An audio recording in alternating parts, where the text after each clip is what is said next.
They're the ones who make it happen. They're the ones who get it done.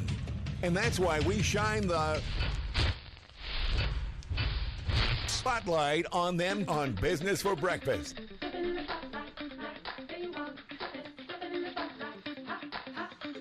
It's time now for the Business Leaders Spotlight on Money Radio.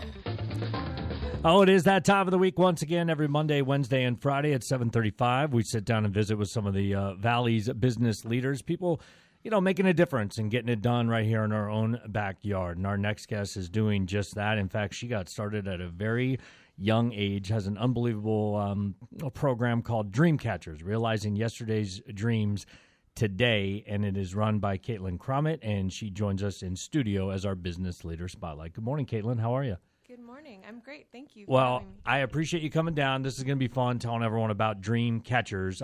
As I look at the logo, Dream Catcher, you think of the actual Dream Catcher, and that's kind of all of your pamphlet here. But let's go back a little bit, because I'm going to have you explain exactly what Dream Catchers is. But this is an idea and a program that you started over 10 years ago when you were like 12, right?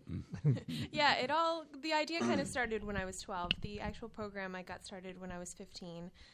But yeah, 12 is when I got involved with hospice. So you were involved with hospice, and that's what Dream Catchers does, and we're going to get to that in just a second. But you were just a volunteer at a young age, helping out at wherever the hospice was by you growing up? Correct, yes. So you go, and obviously many of us know what hospice is. It maybe is not... They do a great job, but we know why people are there, right? It's towards the end of their life. So as a 12, 13-year-old, 14-year-old, you're going and you're spending time with these patients. And unfortunately, a lot of them leave soon thereafter, so you have another group of patients. What was that like for you as a young person? I mean, you're 12, 13, to kind of digest that and take that in. That's, for some that you would think that's a little heavy, right? Yeah, it was. It really made me see the power of the hospice staff, though, because I realized that they're basically angels on earth because they were some of the best people I had ever met. Right. And when I first started out, I was singing at memorial services for the families of the patients who had passed away. So that's kind of when I saw the impact that a simple song could have on their families, which is when I wanted to start doing more. Okay, so you started doing more. You said at age 16, Dream Catchers kind of became a reality. Let's explain the early stages of Dream Catchers, and then we'll get to where it is today. Sure. So I was initially inspired by the movie Patch Adams with Robin Williams. Sure, yeah. The scene where he fills a pool full of spaghetti for that old woman who's always dreamt of swimming in a pool of spaghetti. And so that kind of inspired the idea for Dream Catchers. I thought that maybe we could do something like that for these patients who only have, 6 months or less to live. And why not me? Why not someone who doesn't really interact with people of that age as much as we should be?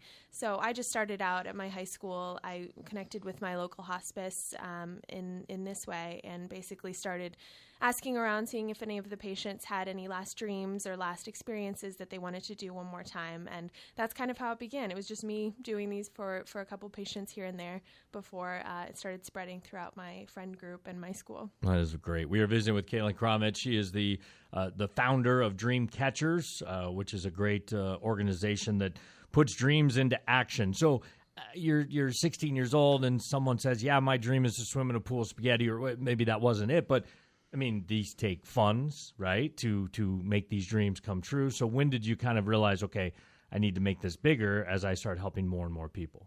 Yeah, exactly. So once we started getting more and more dreams, I realized I'm going to need some help. I'm going to need some more money. So that's when my community started getting involved. A bunch of people around Orange County started hearing about it, and donations came flooding in, and my friends got interested. Soon it became a club at my high school, and from there on out, more and more high schools in the area started hearing about it and wanted to do the same thing. And so that's kind of how it began to spread quickly. It has spread. It's now in 13 states and 20 clubs across the United States. Caitlin Cromit, we're going to visit more, find out a little bit more, and I want to hear some of the maybe cool things that you have done for some of these patients. We continue with one of the more feel-good business leader spotlights that we've featured here on Money Radio's Business for Breakfast. We're visiting with Caitlin Cromit, the founder of Dream Catchers, Realizing Yesterday's Dreams Today. Dream Catchers is run by high school and college students to fulfill dreams of hospice patients that are terminally ill with 6 months or less to live. So high school and college students are now helping you run this organization. because that's a lot to do for one person, right? Is Yes. that basically your staff, if you will? Yeah, essentially. And one of the big parts of our mission is that we want to bridge that generational gap and kind of get these youth to interact more with the typically elderly people in hospice, just because there's not a lot of interaction there as it is. So yeah, they are the ones that run the clubs around the country and grant these final dreams. So you did go to college. Are you still in college, or are you done with college? No, I graduated 2 years ago. Congratulations. Thank Went to Notre Dame, Fighting Irish, right? Yes. One of the coolest trips I've ever been to was at Notre Dame. Went to the Basilica and all that. I mean, it's Yeah. beautiful. Anyway, what do you go to college for? When you've already started a huge foundation at age 15, 16, what was your degree in?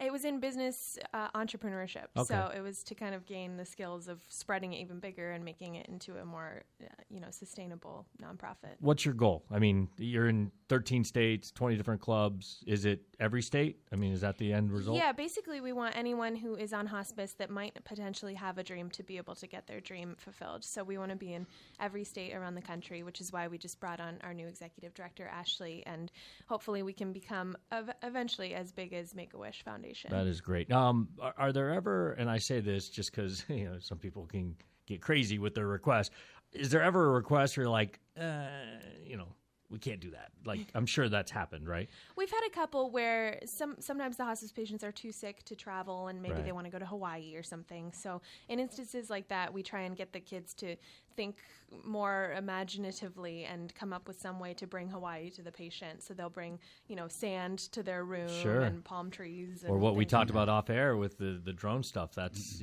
that's what's Exactly. it's a huge. This means a lot to me because I have a family member that works in hospice as well. I think it's great. All right, give me a couple real quick cool things that you guys did, cool stories, or something you made a dream come true that you just remember. Sure. One time we had a 105-year-old woman who Wow. wanted to go up in a hot air balloon, of all things. So we took her up, and she was adorable. She was so happy that day. And we've had a man who sailed his whole life and worked in submarines, was just always out on the water. And we took him out on a sailboat one last time, and he had Lou Gehrig's disease, so he couldn't really do that for himself.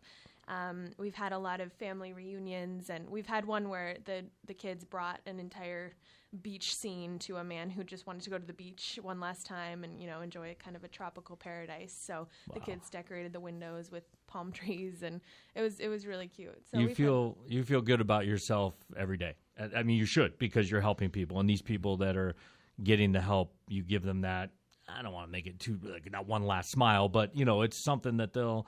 When they're lasting memories. It's amazing. Let me have you give the information out, how people could get involved, maybe as a donor to Dreamcatchers, or if they want more information for a loved one, or if there's a hospice in town that wants in on that. Can you give that info out? Yeah, sure. So our official name is Hospice Dreamcatchers Foundation, and we have a website, which is dreamcatchers and then the number 1.org, and that's where you can find out all the information about the different clubs and how to donate and get involved there. And our contact information is also on the website, or if you search us on Facebook on Dreamcatchers Foundation. You've done a lot in 23 years. Thank you. Congratulations. It's pretty cool, and we look forward to more and more from you. That is Caitlin Crommett, the founder of Dreamcatchers, dreamcatchers1.org, correct? Correct. Thank you for allowing us to shine the spotlight on your great company, and we look forward to more from you guys at Dreamcatchers, okay? Thank you so much. There you go. That's Caitlin Crommett, our business leader spotlight for Wednesday.